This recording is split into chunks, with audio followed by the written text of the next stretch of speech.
মাত্র ৩টা উপকরণে একদম নরম আর সুস্বাদু নারকেল নাড়ু বানানো যাবে কোনো ঝামেলা ছাড়াই। কিভাবে সেটা জানতে হলে আজকের আমার এই ভিডিওটা তোমাদের সবাইকে মন দিয়ে দেখতে হবে। প্রথমেই বলি, আমার চ্যানেলটিকে যারা এখনও পর্যন্ত সাবস্ক্রাইব করনি তারা সবার প্রথমে আমার চ্যানেলটিকে সাবস্ক্রাইব করে নাও, তাহলে এরকম নতুন নতুন ভিডিওর নোটিফিকেশান তোমাদের কাছেই প্রথমে পৌঁছাবে আর তোমরা নতুন নতুন কিছু বানাতে শিখবে। চলো ভিডিওটা শুরু করি। প্রথমে নারকেল নিয়ে নিয়েছি দুটো। নারকেলের খোসাটা খুব ভালো করে ছাড়িয়ে নিতে হবে। এবার নারকেলগুলো ভালো করে কুড়ুনির সাহায্যে কুড়ে নিতে হবে। এখানে আমি দুটো নারকেলকে খুব ভালোভাবে কুড়ুনির সাহায্যে কুড়ে এরকম মিহি করে নিয়েছি। এখানে একটা জিনিস খেয়াল রাখবে, এই টিপসটা না জানলেই নয়। এখানে এই যে নারকেলের দুধ হয়, এটা কিন্তু কেউ চিপে বের করে দেবে না। নারকেল নাড়ুতে বের করতে লাগে না, নারকেলের দুধটাকে আরও রেখে দিলে টেস্ট বাড়ে। এবার একটা কড়াই বসিয়ে নিতে হবে গ্যাস অন করে। এবার কড়াইয়ের মধ্যে কুড়ে রাখা নারকেলগুলোকে দিয়ে দিতে হবে পুরোটা। এবার এর মধ্যে দিয়ে দেব গুড়ের মিষ্টি। যতটা পরিমাণ তোমরা মিষ্টি খাবে সেই পরিমাণ বুঝে মিষ্টিটা রাখবে তোমরা। আমি এখানে আমার স্বাদ অনুযায়ী মিষ্টিটা দিয়ে দিয়েছি পরিমাণ মতো। তবে এখানে একটা টিপস দিই তোমাদেরকে, তোমরা কিন্তু নারকেল নাড়ু বানানোর ক্ষেত্রে যদি তোমরা চিনি ব্যবহার করতে চাও, আমি সাজেস্ট করব যে চিনির বদলে তোমরা যদি এই গুড়ের মিষ্টিটা ব্যবহার করো তাহলে কিন্তু ভালোই লাগবে। কারণ এই গুড়ের মিষ্টির একটা আলাদা কালার আছে, এই কালারটা আরও এর সাথে মিক্স হলে সুন্দর লাগে দেখতে।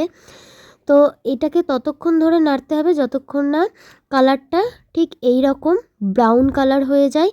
আর যখনই দেখবে এরকম ব্রাউন কালার হয়ে গেছে আর এরকম বেশ একটা মাখো মাখো ব্যাপার এসে গেছে, তখনই বুঝে নেবে যে আমাদের কিন্তু নাড়ু বানানোর জন্য নারকেলটার পুরটা সম্পূর্ণভাবে রেডি হয়ে গিয়েছে। এবার এখানে দিয়ে দিয়েছি 3 থেকে 4টে এলাচটা তোমরা ভালো করে চিড়ে দিয়ে দেবে, তাহলে এর যে টেস্ট আর গন্ধ দুটোই ভালোভাবে পুরের সাথে মিশে গেলে টেস্টটা আরও সুন্দর হয়ে যাবে। তো এবার আমাদের এটা আর একটুখানি নেড়ে নিলেই পুরটা আর একটু শুকনো শুকনো হয়ে আসবে, রস ভাবটা আরও একটু শুকিয়ে যাবে। তখনই আমাদের এই নাড়ুর জন্য পুরটা সম্পূর্ণভাবেই রেডি হয়ে যাবে। এবার নামিয়ে ঠান্ডা করে নিতে হবে হালকা। তারপর এর থেকে অল্প অল্প, মানে যে যেমন সাইজ পছন্দ করো সেই রকম পছন্দ মতো সাইজের ডো নিয়ে একটু গোল করে আলতো হাতে বানিয়ে নিলেই হয়ে যাবে আমাদের নারকেল নাড়ু। একদম কম উপকরণে, মাত্র 2-1টা উপকরণেই কিন্তু আমাদের তৈরি হয়ে গেছে এত সুন্দর একটা টেস্টি নারকেল নাড়ু। তো তোমরা কিন্তু ভালো করে ভিডিওটা মন দিয়ে দেখলে বানিয়ে ফেলতে পারবে খুব সহজেই এই রকম নারকেল নাড়ু। খেতে খুব নরম হয়, একদম বাড়িতে কম উপকরণে হেলদিভাবে বানিয়ে ফেলো এই রেসিপিটা দেখে।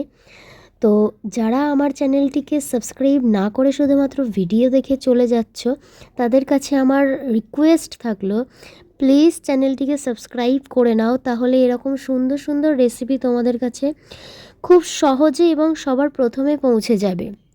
আর ভালো লাগলে অবশ্যই কমেন্টে জানিও আর একটা লাইক করে আমাকে আরও ভালো ভালো রেসিপি বানানোর জন্য উৎসাহ দিও।